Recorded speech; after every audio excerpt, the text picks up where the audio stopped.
Hello, and welcome to another 9-minute Bible study. Our starting point, Isaiah 36, verse 7. Let's read the verse.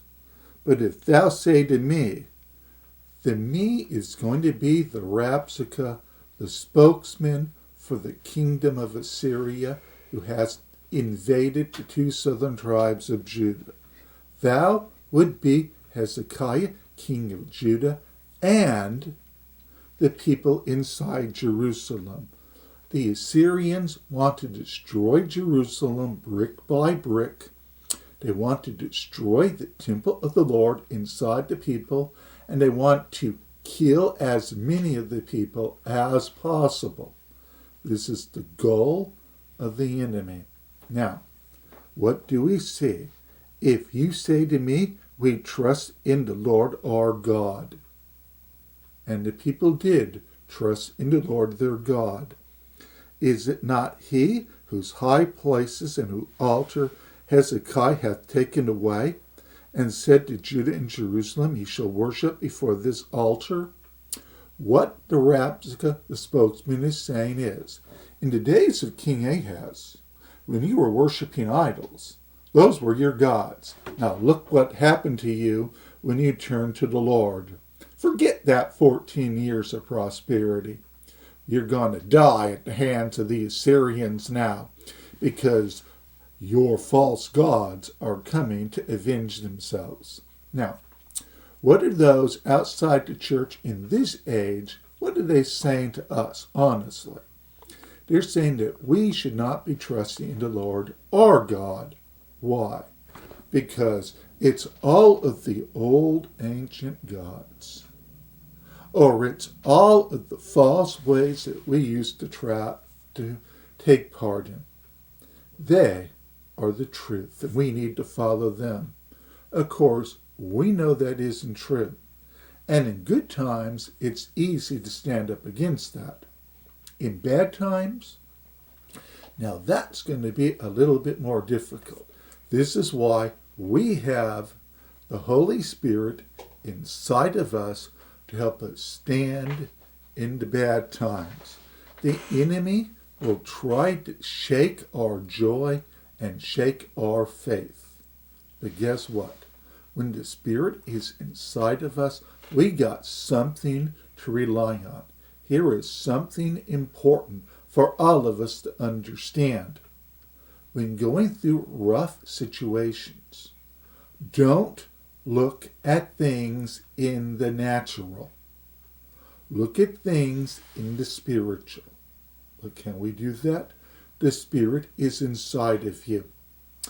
That is why you can look at things through the way God is looking at things and see that the victory is yours. Now, as the chapter continues, we see the people of Judah hearing all the threats against them, that they are going to be completely destroyed and wiped out.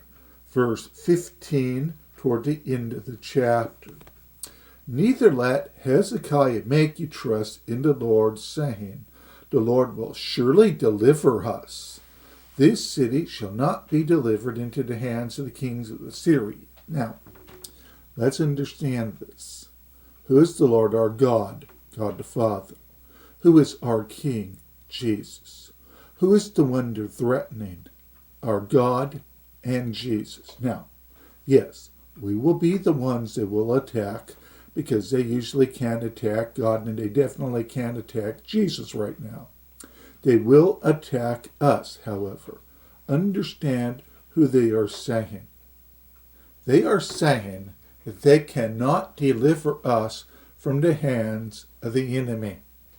The enemy does not want us to think that deliverance is possible. That's why they want us to surrender to them.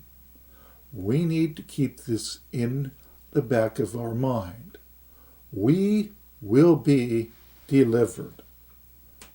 Repeat after me. We will be delivered by Jesus. By Jesus. You need to keep that in your mind at all times. Now, they're going to say don't trust. What are we going to do? Let's put it this way. If the enemy says one thing, do the opposite. If the enemy says don't trust in the Lord, trust in the Lord. If the enemy says surrender to the enemy, we surrender to Jesus.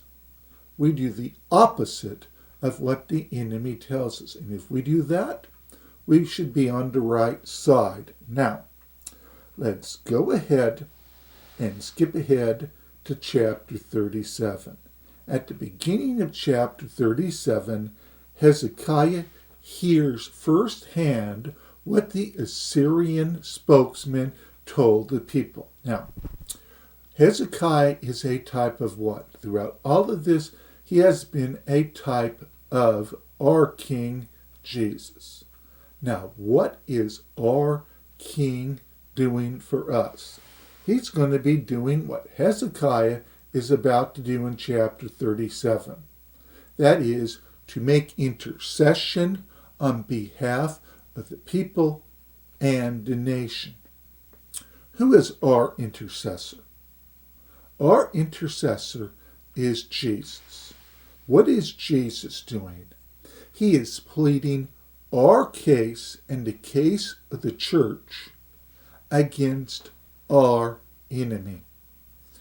What happens when our King Jesus makes intercession for us? God will fight our battles. Now understand something. God has a strategy and he has an end game.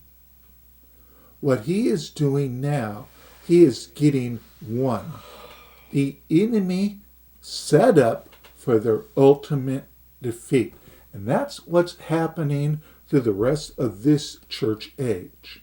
Heading into what would be the tribulation, our God is setting up the enemy for their ultimate defeat. Yes, it might look like they're winning. But anyone who's familiar with the game of chess, what's happening? There are times, if you know how to play the game well, where you can draw your enemy into a trap and defeat them. Oh, you might lose a pawn or two. But what happens? You win. You capture the king. You win. That's what's happening now. God is setting up our enemy. Now, why is God going to do this? Because Jesus is making intercession for us. The reason why we will be on the winning side is because Jesus is making intercession. What happens at the beginning of the book of Revelation? We see the book that is the seven seals is given by who? God to who? The Lamb, Jesus. Look at that book as the game plan and Jesus as the one executing that game plan. And what's going to be the final result? The victory of the church given to us by Jesus. Our intercessor will bring us through to final victory. And we will pick up with this in our next lesson.